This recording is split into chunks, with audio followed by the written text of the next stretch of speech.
علیکم ورحمۃ اللہ وبرکاتہ۔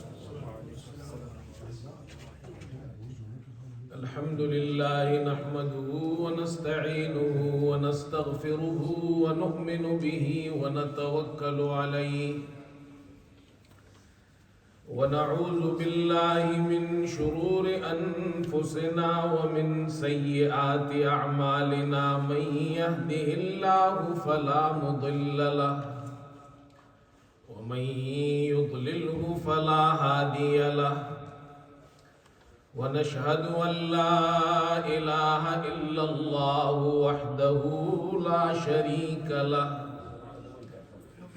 ونشهد أن سيدنا وحبيبنا ومولانا محمدا عبده ورسوله صلى الله تعالى على خير خلقه محمد وآله وأصحابه أجمعين أما بعد أعوذ بالله من الشيطان الرجيم بسم الله الرحمن الرحيم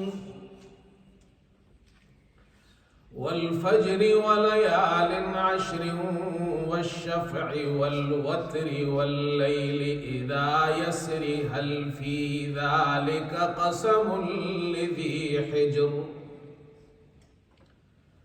صدق الله مولانا العظيم۔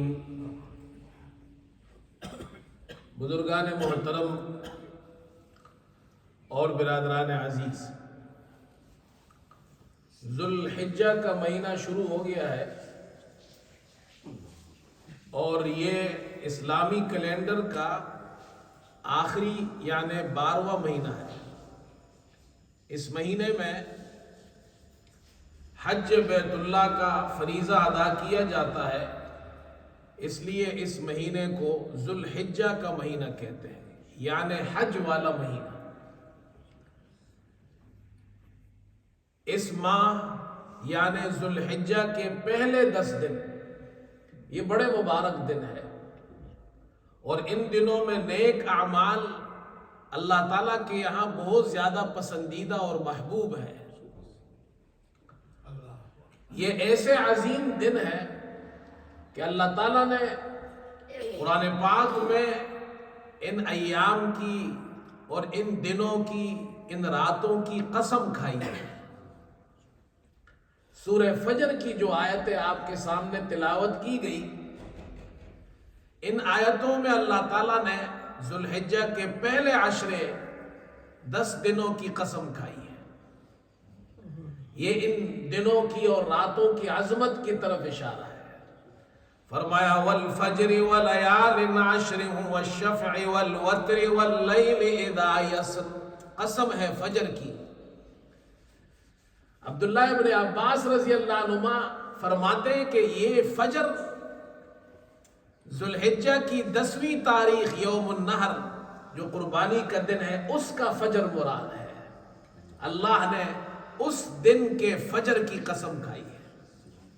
ولیال عشر، اور 10 راتوں کی قسم، یعنی اس ذو الحجہ کے پہلے جو 10 دن ہیں ان کی راتوں کی قسم اللہ نے کھائی ہے۔ والشفع والوتر، قسم ہے جفت کی اور طاق کی، ایون کی اور اوڈ کی۔ جفت سے مراد ذو الحجہ کی 10ویں تاریخ ہے، 10واں دن ہے، اور طاق سے مراد ذو الحجہ کی 9ویں تاریخ عرفے کا دن ہے۔ واللیل اذا یسر، اور قسم ہے رات کی جب وہ چلنے لگے۔ اور اس رات سے مراد کیا ہے؟ تو مفسرین فرماتے ہیں کہ اس رات سے مراد مزدلفہ کی رات ہے، جب حجاج عرفات سے آ کر مزدلفہ میں رات گزارتے ہیں اور پھر صبح منا جاتے ہیں۔ تو یہ راتیں اور یہ دن، یہ ایام بڑے مبارک ہیں۔ اس واسطے میرے دوستو، آج آپ کے سامنے 2 باتیں عرض کرنی ہے۔ پہلی بات، ذو الحجہ کی جو پہلی 10 راتیں ہیں، پہلا عشرہ ہے، اس کے کیا فضائل ہیں اور اس میں کیا چیزیں مسنون ہیں، اور دوسری بات قربانی سے متعلق عرض کرنی ہے۔ جہاں تک ذوالحجہ کی پہلی 10 راتیں ہیں اور پہلے 10 دن ہیں، حضرت صلی اللہ علیہ وسلم نے ذوالحجہ کے پہلے عشرے کی بڑی فضیلت بیان فرمائی ہے۔ حضرت صلی اللہ علیہ وسلم نے ارشاد فرمایا، ما من ایام العمل الصالح فیہن احب الی اللہ من هذه الایام العشر، کوئی دن ایسا نہیں جس میں عمل صالح اللہ کے یہاں ان 10 دنوں سے زیادہ محبوب ہو، یعنی ذوالحجہ کی 10 دنوں سے۔ اللہ کے یہاں سال میں 365 دن ہے، ان 365 دنوں میں یہ 10 دن اللہ کے یہاں ان میں عمل کرنا سال کے دیگر 355 دن سے زیادہ افضل ہے۔ اس لیے ان دنوں میں زیادہ عمل، نیک اعمال کرنے چاہیے، اس کا اجر بڑھ جاتا ہے۔ اب جب یہ مہینہ شروع ہوتا ہے تو عام طور پر لوگ آ کر سوال کرتے ہیں کہ امام صاحب ہم کیا نیک عمل کریں؟ تو ایک بات تو یہ یاد رکھیں، جو بھی نیک عمل آپ سے ہو سکتا ہے، نفلی اعمال وہ کیجئے۔ نفلی نماز ہے، روزہ ہے، ذکر ہے، قرآن کی تلاوت ہے، صدقہ خیرات ہے، زیادہ سے زیادہ کیجئے۔ اور کچھ اعمال ایسے ہیں جن کا ذکر احادیث میں آیا ہے، وہ ان 10 دنوں میں کرنے چاہیے۔ وہ 4 اعمال ان 10 دنوں میں مسنون ہیں۔ ان 4 میں سے پہلا عمل ہے اللہ کا ذکر۔ حضرت صلی اللہ علیہ وسلم نے ان 10 دنوں کے بارے میں خاص طور پر ارشاد فرمایا، فَأَكْثِرُوا فِيهِنَّ مِنَ التَّحْلِيلِ وَالتَّحْمِيدِ وَالتَّسْبِيحِ وَالتَّكْبِيرِ، ان 10 دنوں میں تحلیل یعنی لا الہ الا اللہ، اور ان 10 دنوں کے اندر تحمید یعنی الحمدللہ، تسبیح یعنی سبحان اللہ، اور تکبیر یعنی اللہ اکبر، یہ کثرت سے یہ ذکر کیا کرو۔ اب یہ عرفے کا دن جب آئے گا 9 ذی الحجہ کو، تو ہر نماز کے بعد ہم تکبیرات تشریق پڑھتے ہیں، ایک مرتبہ پڑھنا واجب ہے۔ لیکن ان 10 دنوں کے اندر بھی تکبیرات پڑھنی چاہیے، تسبیحات پڑھنی چاہیے۔ صحابہ اکرام بازاروں میں جا کر تکبیرات پڑھا کرتے تھے۔ تو ان 10 دنوں کے اندر ایک نیک عمل جو مسنون ہے وہ یہ ہے کہ تکبیرات، تسبیحات، سبحان اللہ والحمدللہ، لا الہ الا اللہ واللہ اکبر، اسی طرح تکبیرات، اللہ اکبر، اللہ اکبر، لا الہ الا اللہ واللہ اکبر، اللہ اکبر وللہ الحمد، چلتے پھرتے پڑھا کرے۔ ان 10 دنوں میں اس کو وظیفہ بنا لے۔ دوسرا نیک عمل اور مسنون عمل حدیث میں آتا ہے، حضرت صلی اللہ علیہ وسلم نے ارشاد فرمایا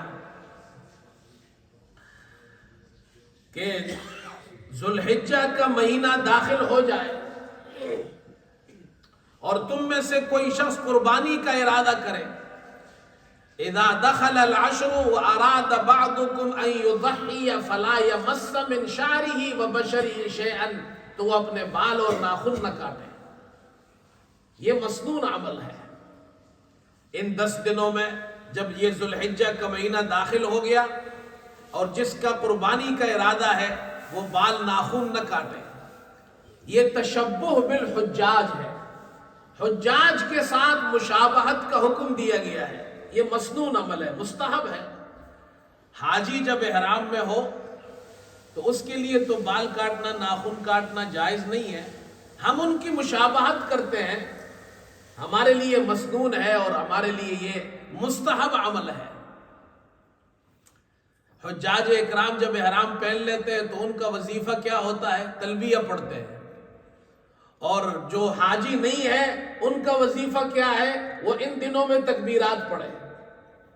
وہ بال ناخن نہیں کاٹتے ہیں، ہم بھی نہیں کاٹتے، ان کی مشابہت کرتے ہیں۔ اللہ کو مشابہت بھی بڑی پسند ہے، تم ان جیسی مشابہت اختیار کرو تو اللہ تعالیٰ جب ان پر اپنی رحمتیں برسائے گا تو اپنے فضل سے ہم پر بھی برسا دے گا۔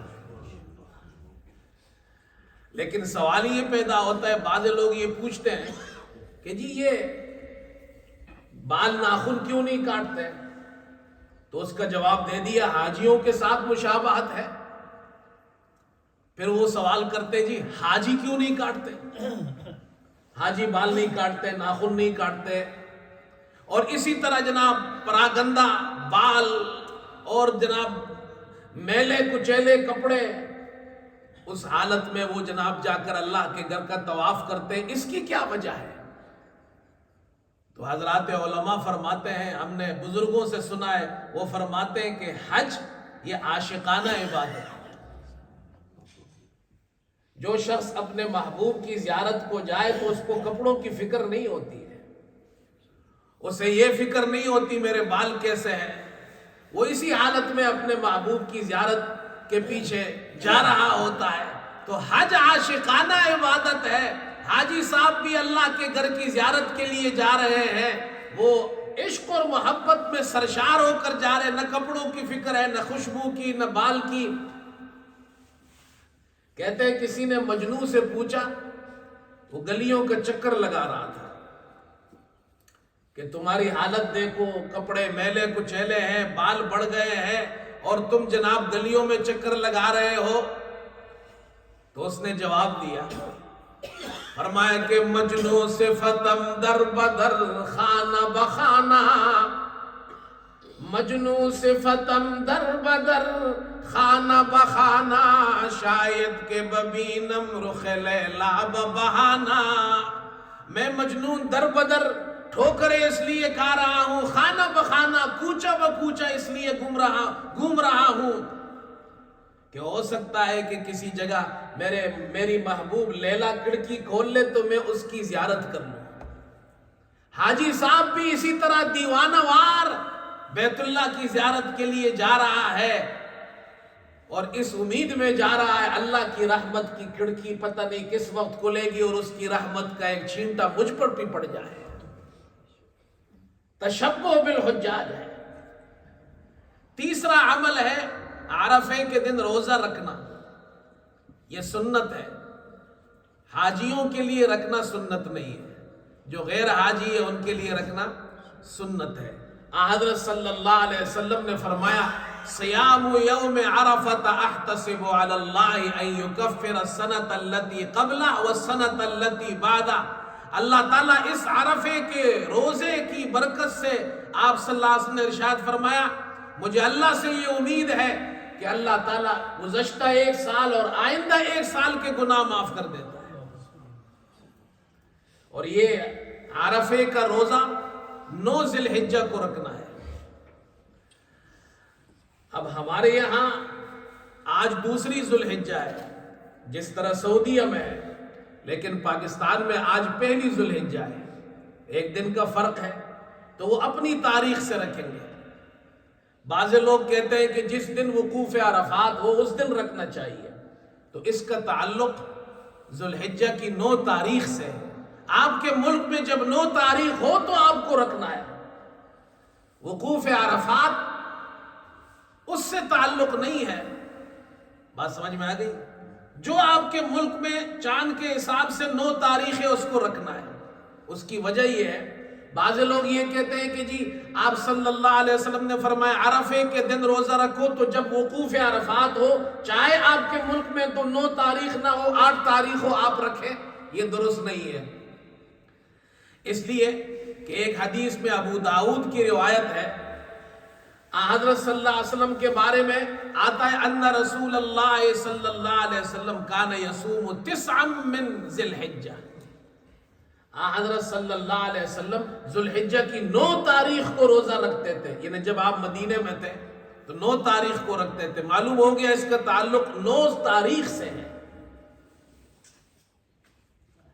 اور میں تو یہ کہتا ہوں بھائی، اگر آپ کے ملک میں 9 تاریخ ایک دن بعد میں آ رہی ہے تو آپ 8 کو بھی رکھ لیں، جب سعودیہ میں وقوف عرفہ ہوگا اور 9 کو بھی رکھ لیں، زیادہ رکھیں گے زیادہ ثواب ہوگا، رکھنا تو منع نہیں ہے۔ امام ابن سیرین رحمت اللہ علیہ کے بارے میں آتا ہے، ذی الحجہ کے 9 دنوں کا روزہ رکھتے تھے، تو منع تو ہے نہیں۔ تیسرا عمل یہ، چوتھا عمل یہ ہے، جو عرفے کا دن ہے اس کی ایک خاص دعا حضور صلی اللہ علیہ وسلم نے ہمیں بتائی ہے. فرمایا خیر الدعاء دعاء یوم عرفہ، سب سے بہترین دعا عرفے کے دن کی دعا ہے. وَخَيْرُ مَا قُلْتُ وَالنَّبِيُّونَ مِن قَبْلِ، اور میں نے اور مجھ سے پہلے انبیاء نے جو دعا مانگی ہے اس میں سب سے بہتر دعا یہ ہے لا الہ الا اللہ وحدہ لا شریک لہ لہ الملک ولہ الحمد وہو علی کل شیء قدیر. خیر الدعاء دعاء یوم عرفہ، عرفے کے دن کی دعا سب سے بہتر دعا ہے. اور آپ نے فرمایا میں نے اور مجھ سے پہلے انبیاء نے جو دعا مانگی ہے اس میں بہترین دعا یہ ہے لا الہ الا اللہ وحدہ لا شریک لہ لہ الملک ولہ الحمد وہو علی کل شیء قدیر. تو 9 تاریخ کو اس دعا کو زیادہ سے زیادہ پڑھا کرے. یہ 4 عمل ذو الحجہ کی ان 10 دنوں کے اندر مسنون ہے. ایک بات تو یہ عرض کرنی تھی آپ سے، دوسری بات قربانی سے متعلق عرض کرنی ہے. اور قربانی سے متعلق 3 باتیں عرض کرنی ہے. پہلی بات یہ کہ قربانی کی فضیلت اور اس کا حکم کیا ہے. دوسری بات یہ قربانی کس پر واجب ہے. تیسری بات یہ ہے کہ آج کل کچھ لوگ کہتے ہیں کہ جی بہتر یہ ہے کہ آپ قربانی کرنے کے بجائے یہ پیسے غریب کو دے دیں. یہ تینوں اہم پوائنٹس ہیں، اس لیے ہمیں ان کو سمجھنا چاہیے. جہاں تک قربانی کی فضیلت کا تعلق ہے، حضرت صلی اللہ علیہ وسلم نے اس قربانی کی فضیلت یہ بیان فرمائی. زید بن ارقم رضی اللہ عنہ فرماتے ہیں صحابہ اکرام نے سوال کیا ما هذه الاضاحی یا رسول اللہ، یہ قربانیاں کیا ہے؟ کیا یہ ہمارے ساتھ خاص ہے یا گزشتہ امتوں میں بھی قربانیاں تھیں؟ حضرت صلی اللہ علیہ وسلم نے ارشاد فرمایا سنت ابیکم ابراہیم علیہ السلام، یہ تمہارے ابا جان حضرت ابراہیم علیہ السلام کی سنت ہے. پھر صحابہ نے پوچھا فما لنا فیہا یا رسول اللہ، ہمیں کیا ثواب ملتا ہے؟ آپ نے فرمایا ہر قربانی کے جانور کے ہر بال کے بدلے اللہ تعالیٰ ایک نیکی عطا فرماتا ہے. صحابہ نے پوچھا فالصوف یا رسول اللہ، جو اون ہے تو اون کے اندر تو بہت چھوٹے چھوٹے بال ہوتے ہیں. حضرت صلی اللہ علیہ وسلم نے فرمایا کہ اون کے اندر ہر ایک بال کے بدلے اللہ تعالیٰ ایک نیکی عطا فرماتا ہے. کتنا بڑا عمل ہے. اس لیے کوشش کرنی چاہیے جو لوگ قربانی کر سکتے ہیں انہیں قربانی کرنی چاہیے. قربانی کا حکم، کیا قربانی واجب ہے یا سنت ہے؟ یہ مسئلہ بھی سمجھ لیجئے. بعض فقہا امام شافعی، امام مالک، امام احمد رحمہم اللہ، یہ حضرات فرماتے ہیں کہ قربانی کرنا سنت مؤکدہ ہے. سنت ہے اور سنت مؤکدہ ہے ان حضرات کے نزدیک. اور بعض حضرات دیگر فقہا جس میں امام ابو حنیفہ، امام نخعی، سفیان ثوری، امام ابن تیمیہ، یہ حضرات فرماتے ہیں قربانی واجب ہے. تو کچھ حضرات فرماتے سنت مؤکدہ ہے، کچھ کہتے ہیں قربانی واجب ہے. یہ اختلاف ہے، فقہی اختلاف ہے. جو سنت کہتے ہیں وہ بھی سنت مؤکدہ کہتے ہیں، اور دیگر حضرات کہتے ہیں یہ واجب ہے. جو حضرات کہتے ہیں واجب ہے ان کے دلائل زیادہ مضبوط ہیں. قرآن پاک میں اللہ تعالیٰ نے ایک مختصر سورہ کوثر میں ارشاد فرمایا اِنَّا أَعْطَيْنَاكَ الْكَوْثَرَ فَصَلِّ لِرَبِّكَ وَانْحَرْ إِنَّ شَانِئَكَ هُوَ الْأَبْتَرُ. اللہ نے اپنے حبیب صلی اللہ علیہ وسلم کو 2 انعام عطا فرمائے، 2 باتوں کا حکم فرمایا. 2 کام آپ کیجئے، 2 کام اللہ فرماتے میں کروں گا. آپ کو کیا کام کرنے ہیں؟ فَصَلِّ لِرَبِّكَ وَانْحَرْ، نماز اللہ کے لیے پڑھیے، اپنے رب کے لیے نماز ادا کیجیے اور قربانی کیجیے۔ نماز کا ذکر پہلے، قربانی کا ذکر بعد میں ہے۔ مفسرین فرماتے عید کی نماز پہلے ہے، قربانی بعد میں ہے۔ نہر کہتے ہیں اونٹ کو نہر کرنے کو، اونٹ قربان کرنے کو۔ یہ دو کام آپ کیجئے، دو کام اللہ فرماتا ہے میں کروں گا۔ انا اعطیناک الکوثر، ہم نے آپ کو خیر کثیر عطا کیا، دنیا اور آخرت کی سارے خیرے میں آپ کو عطا کروں گا۔ اور ان شانئک هو الابتر، آپ کا دشمن بے نام و نشان ہوگا۔ یہ مشرکین کہتے ہیں محمد صلی اللہ علیہ وسلم کی نرینہ اولاد باقی نہیں رہی، ان کا نام مٹ جائے گا۔ اللہ فرماتے میں آپ کا نام قیامت تک زندہ رکھوں گا، ان کا نام مٹا دوں گا۔ تو قربانی کا ذکر ہے اس میں۔ دوسری دلیل یہ ہے، حدیث میں آتا ہے حضرت صلی اللہ علیہ وسلم نے فرمایا من وجد ساعتا فلم یضحی فلا یقربن مصلانا، جو گنجائش کشائش رکھتا ہو، قربانی کی طاقت رکھتا ہو، پھر بھی قربانی نہ کرے تو ہمارے عیدگاہ کے قریب نہ آئے۔ اتنی سخت وعید واجب کو ترک کرنے میں ہوتی ہے۔ جو عمل واجب ہو اس کے ترک کرنے پر وعید آتی ہے۔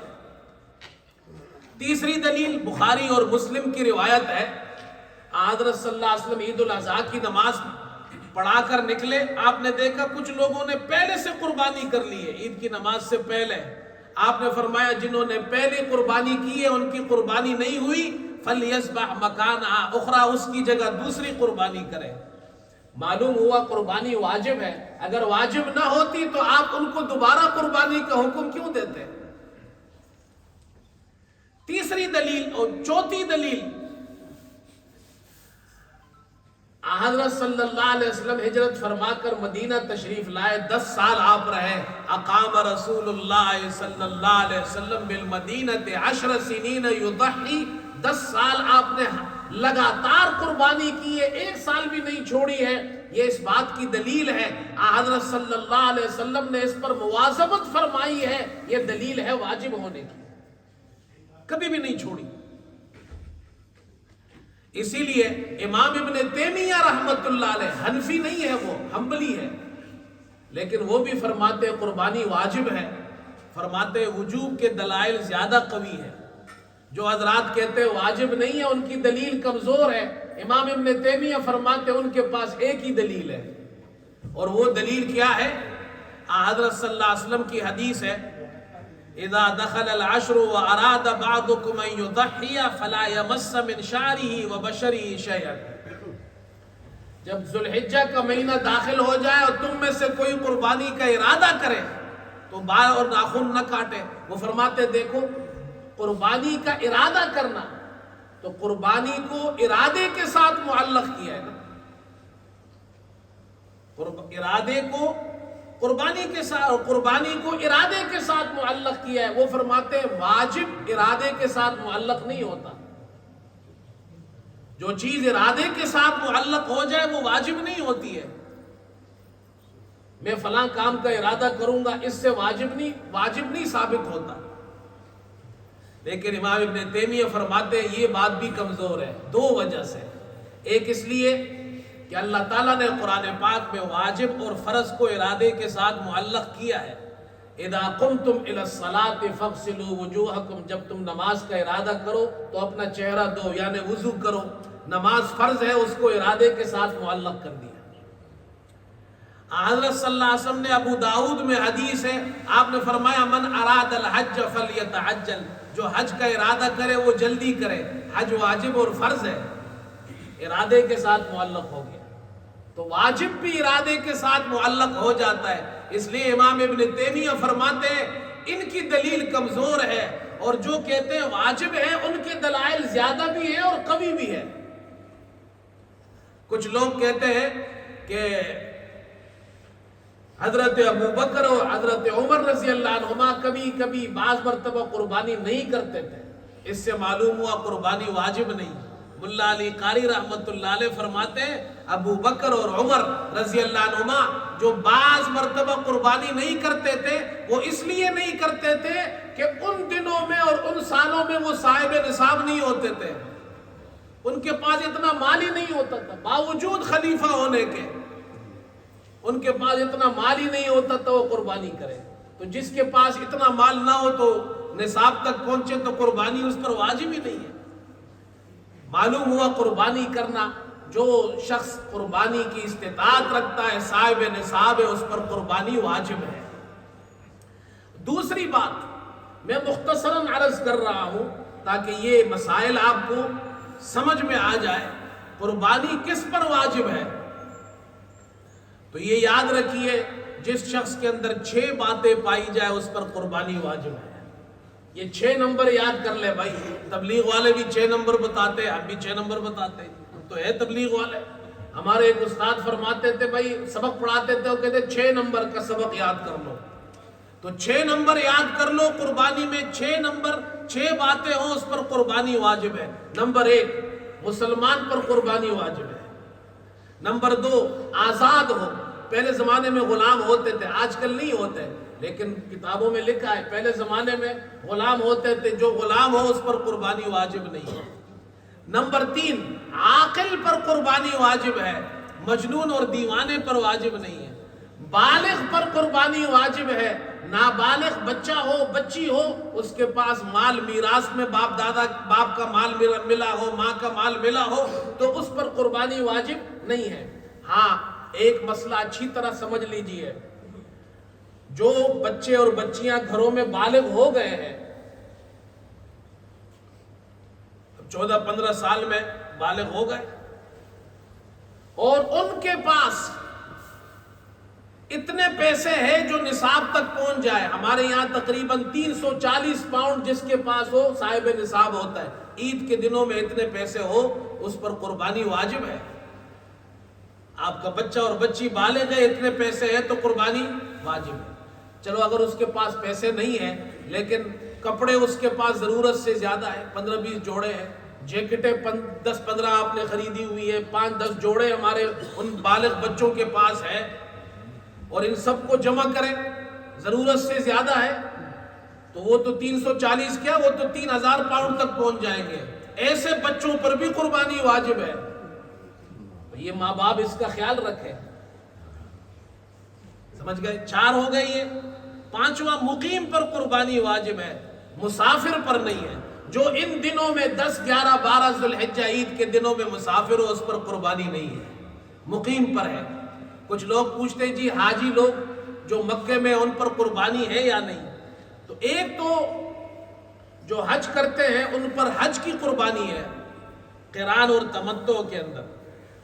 کیا ان پر عید کی بھی قربانی ہے یا نہیں؟ تو یاد رکھیے، منا جانے سے پہلے، مکہ سے جب منا جاتے ہیں 8 ذوالحجہ کو، تو منا جانے سے پہلے اگر کوئی حاجی مکے میں 15 دن وہاں رہا تو وہ مقیم ہو گیا۔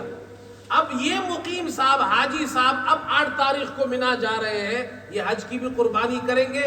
اور اگر یہ صاحب نصاب ہے، یعنی اس کی جو ضروریات ہیں، ضروریات سے نکال کر اتنے پیسے اس کے پاس ہے کہ وہ صاحب نصاب ہے، تو اس پر عید کی قربانی بھی واجب ہے۔ اب یہ حج کی قربانی تو وہاں کرے گا، عید کی قربانی چاہے وہاں کرے، چاہے وہ اپنے ملک میں کسی کو کہہ دے اس کے لیے کر لے۔ لیکن جب اپنے ملک میں کہیں گے تو سعودیہ اور پاکستان میں تو 1 دن کا فرق ہے، تو وہ پاکستان والے اس کی قربانی اس دن کریں گے جس دن پاکستان میں عید ہو، اور سعودیہ میں بھی عید ہو، تو پاکستان کے پہلے 2 دنوں میں تو اس کی قربانی کر سکتے ہیں، تیسرے دن پاکستان والی عید میں نہیں کر سکتے، اس لیے کہ اس دن سعودیہ میں 4تھا دن ہوگا۔ دونوں جگہ عید ہونی چاہیے۔ اور اگر وہ منا جانے سے پہلے مکہ میں 15 دن نہیں رہا ہے تو مسافر ہے، وہ حج کی قربانی کرے گا، اور اس پر جناب کیا ہے، عید کی قربانی نہیں ہے۔ چھٹی بات، آخری بات، صاحب نصاب ہو اس پر قربانی واجب ہے۔ اب صاحب نصاب کیا ہے یہ ذرا اچھی طرح سمجھ لیں۔ ایک تو صاحب نصاب وہ ہے جو زکوٰۃ کے اندر نصاب ہے، لیکن زکوٰۃ اور قربانی کے نصاب میں فرق ہے۔ زکوٰۃ کا نصاب یہ 7.5 تولہ سونا، 52.5 تولہ چاندی، یا اتنے پیسے آپ کے پاس ہے کہ جو 52.5 تولہ چاندی تک پہنچ جائے، جو تقریباً ہمارے 340 پاؤنڈ بنتے ہیں، پاکستان میں تقریباً 87 ہزار روپے بنتے ہیں آج کل کے حساب سے، یا مال تجارت ہو جو 52.5 تولہ چاندی تک پہنچ جائے، تو اس کو صاحب نصاب کہتے ہیں، اس پر زکوٰۃ بھی واجب ہے، قربانی بھی واجب ہے، ٹھیک ہے۔ لیکن جس شخص کے پاس ان 4 چیزوں کے علاوہ گھر کے اندر ایسی چیزیں ہیں جو ضرورت کی چیزیں، کپڑے ہیں، جوتے ہیں، فرنیچر ہے، برتن ہے، گاڑی ہے، سائیکل ہے، موٹر سائیکل ہے، اب یہ ضرورت کی چیزیں ہیں، یہ جتنی بھی ویلیویبل ہو ان چیزوں پر زکوٰۃ واجب نہیں ہے۔ لیکن اگر یہ چیزیں ضرورت سے زیادہ ہے، کپڑے اس کے پاس 3 جوڑوں سے زیادہ ہے، ضرورت سے زیادہ ہے، 15-20 جوڑے رکھے ہوئے ہیں، جوتے اس کے پاس 10-15 جوڑے ہیں، اسکوٹر ایک ہے، دوسری اس ضرورت سے زیادہ ہے، گاڑی ایک ہے، دوسری ضرورت سے زیادہ ہے، اب ان چیزوں پہ زکوٰۃ واجب نہیں، لیکن ضرورت سے زیادہ چیزیں اگر وہ اتنی ویلیویبل ہے کہ چاندی کے نصاب تک پہنچ جائے 340 پاؤنڈ تک، اور ان دنوں میں اس کے پاس ہو تو اس پر قربانی واجب ہے۔ سمجھ میں آئے؟ اس لیے کہ ضرورت سے زیادہ اس کے پاس چیزیں ہیں تو اس پر قربانی واجب ہے۔ اس کے پاس پیسے ہیں 340 پاؤنڈ 87 ہزار روپے جو چاندی کا نصاب ہے تو قربانی واجب، اور اس کے پاس ضرورت سے زیادہ کپڑے، جوتے، گاڑی وغیرہ ہے اور وہ اتنی قیمت تک پہنچ جائے جو چاندی کا نصاب ہے تو بھی قربانی اس پر واجب۔ ایسے شخص کے بارے میں تو یہ ایک فرق ہے زکوٰۃ اور قربانی کا۔ دوسرا فرق، زکوٰۃ 1 سال بعد واجب ہوتا ہے صاحب نصاب پر، لیکن جس کے پاس یہ نصاب عید کے دن ہو تو اس پر قربانی واجب ہوگی، چاہے اس نصاب پر سال گزرا ہو یا نہ گزرا ہو۔ تیسرا فرق بھی سمجھ لیجئے، زکوٰۃ میں تو بکریاں بھی دیتے ہیں، جو بکریوں والے بکریاں دیتے ہیں، مثال کے طور پر جن کے پاس بکریاں ہیں تو 40 بکری میں 1 بکری دینی ہے، اس کا ایک پورا ایک نصاب ہے جو ہمیں بتایا گیا ہے۔ اب 40 بکریوں میں 1 بکری زکوٰۃ ہے، تو زکوٰۃ کی بکری اور قربانی کی بکری میں فرق ہے۔ زکوٰۃ کی بکری پوری کی پوری کو آپ کو غریب کو دینی ہے، قربانی کی بکری غریب کو دینا ضروری نہیں ہے، ذبح کیجئے، 3 حصے بنائیے، ایک اپنے لیے، ایک رشتہ داروں کے لیے، غریبوں کے لیے، اور اگر کوئی اتنا کنجوس مکی چوس ہو کہ جناب نہ غریبوں کو دیتا ہے نہ دوستوں کو دیتا ہے، ساری خود کھا لیتا ہے، تو بھی قربانی ہو جائے گی اس کی، لیکن بھائی دینا اچھا ہے۔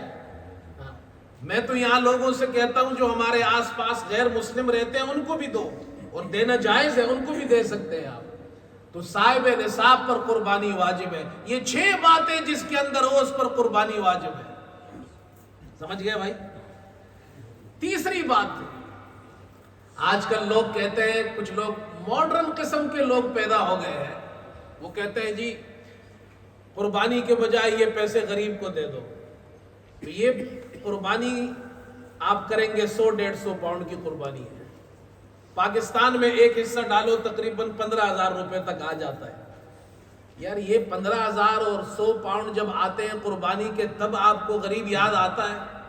جب آپ 1000 پاؤنڈ کا موبائل خریدتے ہیں اپنے بچے کے لیے اس وقت تو یاد نہیں آتا، جب اس کے لیے PS4 خریدتے ہیں تو یاد نہیں آتا، جب آپ اس کے لیے 200 پاؤنڈ کے جوتے خریدتے ہیں تب تو یاد نہیں آتا، شادیوں پہ آپ لاکھوں روپے اور کروڑوں روپے لگاتے ہیں اس وقت تو یاد نہیں آتا، یہ 10-15 ہزار روپے کا وقت آتا ہے تو آپ کو غریب یاد آ جاتا ہے۔ یہ شیطان کا دھوکہ ہے، غریب کی مدد کرنے کا بھی اسلام نے حکم دیا ہے، لیکن یہ موقع ہے قربانی کا، ان دنوں میں قربانی سے زیادہ اچھا عمل کوئی نہیں ہے۔ دیکھیے حضرت صلی اللہ علیہ وسلم نے 10 سال قربانی کی ہے مدینے میں، اور اس وقت غربت بہت زیادہ تھی، آج کل کے زمانے سے زیادہ غریب تھے۔ کتنے غریب تھے؟ ایک روایت سناتا ہوں، ٹائم نہیں ہے۔ ایک قبیلہ مضر آیا، اس کے لوگ آئے، اتنے غریب تھے، ان کے پاس پہننے کے کپڑے نہیں تھے، تو جانوروں کی جو کھال ہوتی ہے نا، سکن، وہ انہوں نے پہنی ہوئی تھی، پاؤں میں جوتے نہیں تھے۔ حضرت صلی اللہ علیہ وسلم نے ان لوگوں کو دیکھا تو آپ کے چہرے کا رنگ متغیر ہو گیا، یہ غریب لوگ ہیں، آپ کو دکھ ہوا۔ آپ نے فوراً خطبہ پڑھا، صحابہ اکرام کو ترغیب دی، ان کی مدد کرو۔ لوگ مدد کرنے آئے، ڈھیر لگ گیا، ایک طرف کھانے کا ایک طرف کپڑے کا۔ آپ نے یہ ڈھیر دیکھا، آپ خوش ہو گئے، چہرہ تلملا اٹھا۔ آپ نے فرمایا کہ جس نے اسلام میں کوئی اچھا اور نیک عمل شروع کیا اس کا ثواب اس کو ملے گا، اور جو اس عمل کو بعد میں کرنے والے لوگ ہیں ان کو تو اجر ملے گا، لیکن یہ جنہوں نے شروع کیا ہے ان کو بھی، ان لوگوں کا اجر بھی ان کو ملے گا۔ اب اس زمانے میں ایسی غربت تھی، کپڑے پہننے کو نہیں ہے، جوتے پہننے کو نہیں ہے، لیکن آپ صلی اللہ علیہ وسلم نے پورے ذخیرہ حدیث میں منبر پر بیٹھ کر یہ بات کہہ رہا ہوں، پورے ذخیرہ حدیث میں ایک حدیث نہیں ملے گی، ضعیف سے ضعیف حدیث نہیں ملے گی کہ آپ نے صحابہ سے کہا ہو اس سال ہم قربانی نہیں کریں گے، غریب کو پیسے دیں گے۔ حج کے موقع پر آپ نے 100 اونٹ قربان کیے، حالانکہ حج میں ایک قربانی ہے اور اونٹ میں 7 آدمی جمع ہوتے ہیں، 100 اونٹ تو 700 آدمیوں کی قربانی ہے۔ 63 اونٹ آپ اپنے ہاتھ سے قربان کیے، اور باقی حضرت علی رضی اللہ عنہ نے قربان کیے۔ آپ حضرت صلی اللہ علیہ وسلم نے حج میں 100 اونٹ قربان کیے۔ کیا آپ غریبوں سے زیادہ محبت نہیں کرتے تھے؟ ہم سے زیادہ محبت کرتے تھے۔ یہ شیطان کا دھوکہ ہے، اس لیے یاد رکھو، قربانی کرنے کے لیے افلاطون کے فلسفے کی نہیں، حضرت ابراہیم کے عشق کی ضرورت ہے۔ قربانی خوب کرو اور شوق سے کرو۔ اللہ تعالیٰ ہم سب کو عمل کی توفیق عطا فرمائے۔ وآخر دعوانا الحمدللہ رب العالمین۔